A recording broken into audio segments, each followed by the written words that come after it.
ओम शांति। आज 9 सितंबर 2020 की साकार मुरली। पहले सुनते हैं मुरली के कुछ मुख्य पॉइंट्स। आज बाबा ने कहा, भगवान कहते हैं मीठे बच्चे यह काम नहीं करना, फिर भी उल्टा काम कर देते हैं। उल्टे काम के लिए ही मना करेंगे ना। फिर बाबा ने कहा, अपना पुलिस आदि का काम भी करो, नहीं तो डिसमिस कर देंगे। अपना काम तो करना ही है। आंख दिखानी पड़ती है, जितना हो सके प्रेम से काम लो, नहीं तो युक्ति से आंख दिखाओ, हाथ नहीं चलाना। फिर आगे बाबा ने कहा, सिवाय योग बल के कोई भी कर्मेंद्रियों को बस नहीं कर सकते। योग बल की ही करामत है, तब तो नाम मशहूर है। बाहर से आते हैं यहाँ योग सीखने। अच्छा, अब मुरली सुनते हैं विस्तार से। मीठे बच्चे, हर बात में योग बल से काम लो। बाप से कुछ भी पूछने की बात नहीं है। तुम ईश्वरीय संतान हो, इसलिए कोई भी आसुरी काम न करो। आज का प्रश्न, तुम्हारे इस योग बल की करामत क्या है? उत्तर, यही योग बल है जिससे तुम्हारी सब कर्मेंद्रियां बस हो जाती हैं। योग बल के सिवाय तुम पावन बन नहीं सकते। योग बल से ही सारी सृष्टि पावन बनती है। इसलिए पावन बनने के लिए वह भोजन को शुद्ध बनाने के लिए याद की यात्रा में रहो। युक्ति से चलो, नम्रता से व्यवहार करो। ओम शांति। रूहानी बाप रूहानी बच्चों को समझाते हैं। दुनिया में किसको मालूम नहीं है कि रूहानी बाप आकर स्वर्ग की वह नई दुनिया की स्थापना कैसे करते हैं। कोई भी नहीं जानते हैं।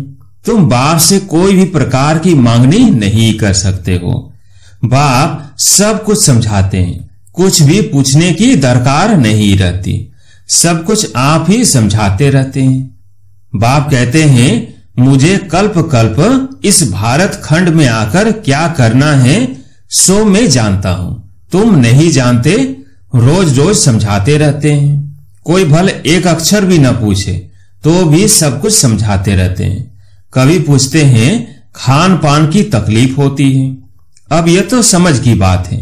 बाबा ने कह दिया है, हर बात में योग बल से काम लो, याद की यात्रा से काम लो, और कहां भी जाओ तो मुख्य बात बाप को जरूर याद करना है, और कोई भी आसुरी काम नहीं करना है। हम ईश्वरीय संतान हैं, वो है सबका बाप। सबके लिए शिक्षा यह एक ही देंगे। बाप शिक्षा देते हैं। बच्चे, स्वर्ग का मालिक बनना है। राजाई में भी पोजीशन तो होती है ना। हर एक के पुरुषार्थ अनुसार मर्तबा होता है। पुरुषार्थ बच्चों को करना है और प्रारब्ध भी बच्चों को पानी है। पुरुषार्थ कराने के लिए बाप आते हैं। तुमको कुछ भी पता नहीं था कि बाप कब आएंगे, क्या आकर करेंगे, कहां ले जाएंगे। बाप ही आकर समझाते हैं। ड्रामा के प्लेन अनुसार तुम कहां से गिरे हो, एकदम ऊंचे चोटी से। जरा भी बुद्धि में नहीं आता कि हम कौन हैं। अब महसूस करते हो ना। तुमको स्वप्न में भी नहीं था कि बाप आकर क्या करेंगे। तुम भी कुछ नहीं जानते थे। अब बाप मिला हुआ है तो समझते हो। ऐसे बाप के ऊपर तो नेछावर होना पड़े। जैसे पतिव्रता स्त्री होती है तो पति पर कितना नेछावर जाती है। चिता पर चढ़ने में भी डर नहीं होता है। कितनी बहादुर होती है। आगे चिता पर बहुत चढ़ती थी। यहाँ बाबा तो ऐसी कोई तकलीफ नहीं देते हैं। भला नाम ज्ञान चिता है, परंतु जलने करने की कोई बात नहीं। बाप बिल्कुल ऐसे समझाते हैं जैसे मक्खन से बाल। बच्चे समझते हैं बरोबर जन्म जन्मांतर का सिर पर बोझा है। कोई एक अजामिल नहीं। हर एक मनुष्य एक दो से जास्ती अजामिल है। मनुष्यों को क्या पता पास्ट जन्म में क्या क्या किया है। अभी तुम समझते हो पाप ही किए हैं। वास्तव में पुण्य आत्मा एक भी नहीं है। सब है पाप आत्माएं। पुण्य करे तो पुण्य आत्मा बन जाए। पुण्य आत्माएं होती है सतयुग में। कोई ने हॉस्पिटल आदि बनाई सो क्या हुआ, सीढ़ी उतरने से थोड़ी बच जाएंगे। चढ़ती कला तो नहीं होती है, चढ़ती कला तो नहीं होती है ना, गिरते ही जाते हैं। यह बाप तो ऐसा विलवेड है जिस पर कहते हैं जीते जी नेछावर जाए, क्योंकि पतियों का पति बापों का बाप सबसे ऊंच है। बच्चों को अभी बाप जगा रहे हैं। ऐसा बाबा जो स्वर्ग का मालिक बनाते हैं, कितना साधारण है। शुरू में बच्चियां जब बीमार पड़ती थी तो बाबा खुद उन्हों की सेवा करते थे। अहंकार कुछ भी नहीं। बाप दादा ऊंच ते ऊंच है। कहते हैं जैसे कर्म मैं इनसे कराऊंगा या करूंगा, दोनों जैसे एक हो जाते हैं। पता थोड़ी ही पड़ता है बाप क्या करते हैं, दादा क्या करते हैं। कर्म अकर्म विकर्म की गति बाप ही बैठकर समझाते हैं। बाप बहुत ऊंच है। माया का भी कितना प्रभाव है। ईश्वर बाप कहते हैं ऐसा मत करो तो भी नहीं मानते हैं। भगवान कहते हैं मीठे बच्चे यह काम नहीं करना, फिर भी उल्टा काम कर देते हैं। उल्टे काम के लिए ही मना करेंगे ना। लेकिन माया भी बड़ी जबरदस्त है। भूले चुके भी बाप को नहीं भूलना है। कुछ भी करे, मारे अथवा कूटे, ऐसा कुछ बाप करते नहीं है। परंतु यह एक्सट्रीम में कहा जाता है। गीत भी है तुम्हारे दर को कभी नहीं छोड़ेंगे, चाहे कुछ भी कहो। बाहर में रखा ही क्या है।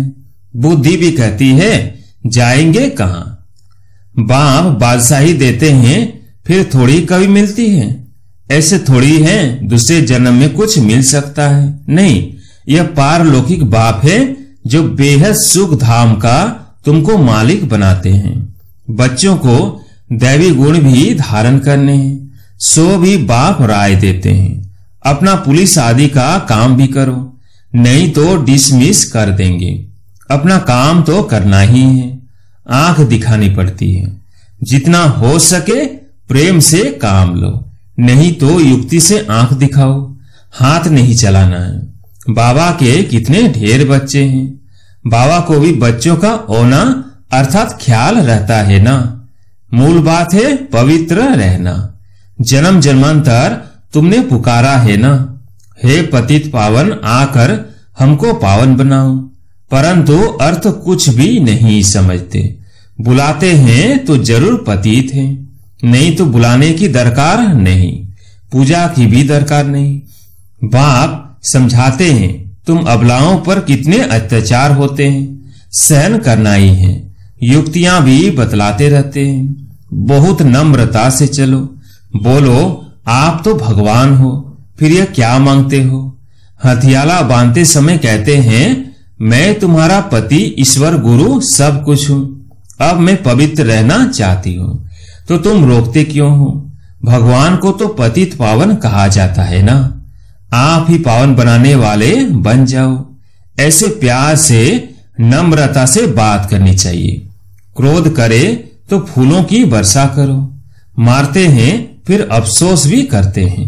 जैसे शराब पीते हैं तो बड़ा नशा चढ़ जाता है, अपने को बादशाह समझते हैं। तो यह विष भी ऐसी चीज है, बात मत पूछो।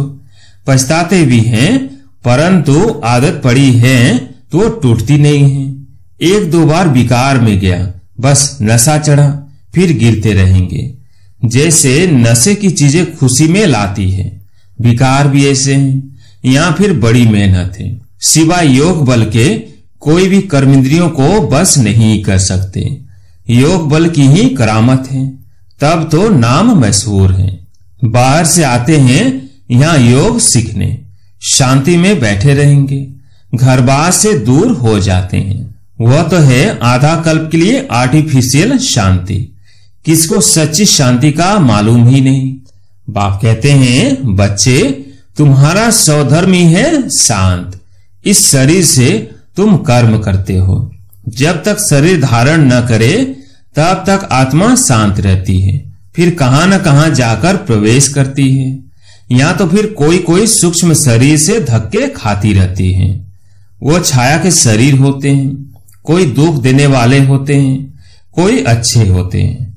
यहाँ भी कोई भले मनुष्य होते हैं जो किसको दुख नहीं देते हैं, कोई तो बहुत दुख देते हैं, कोई जैसे साधु महात्मा होते हैं। बाप समझाते हैं, मीठे मीठे सिकिलधे बच्चों, तुम 5000 वर्ष के बाद फिर से आकर मिले हो, क्या लेने लिए?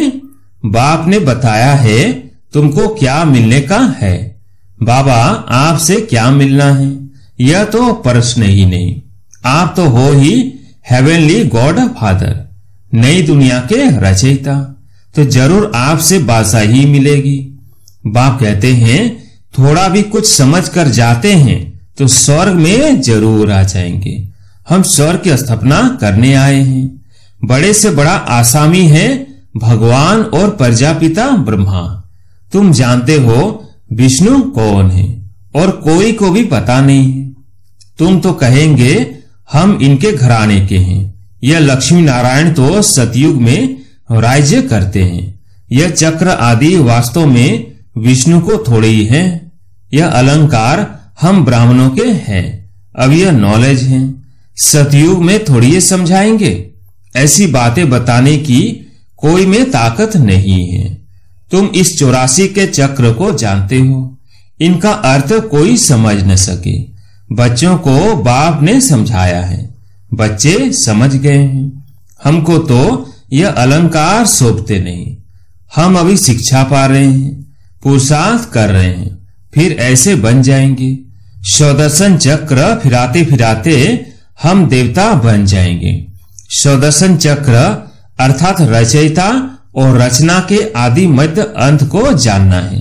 सारी दुनिया में कोई भी यह समझा नहीं सकते कि सृष्टि का चक्र कैसे फिरता है।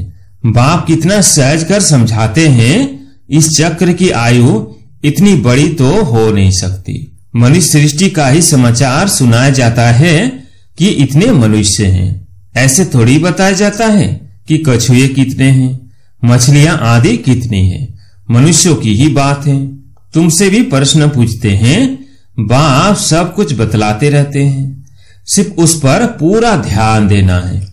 बाबा ने समझाया है योग बल से तुम सृष्टि को पावन बनाते हो, तो क्या योग बल से खाना शुद्ध नहीं हो सकता है?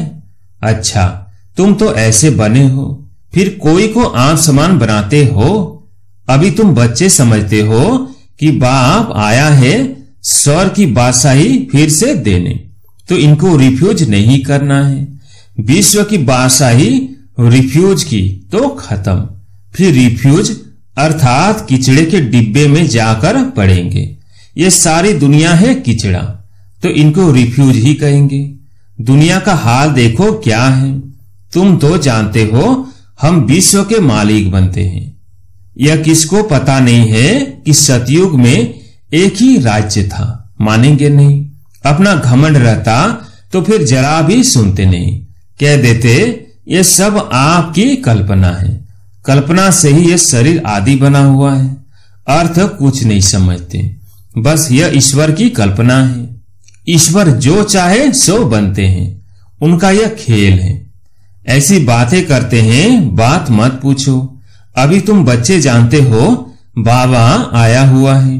बुढ़िया भी कहती है बाबा हर 5000 वर्ष के बाद हम आपसे स्वर्ग का वर्षा लेते हैं। हम अभी आए हैं स्वर्ग की राजाई लेने। तुम जानते हो कि सभी एक्टर्स का अपना पार्ट है।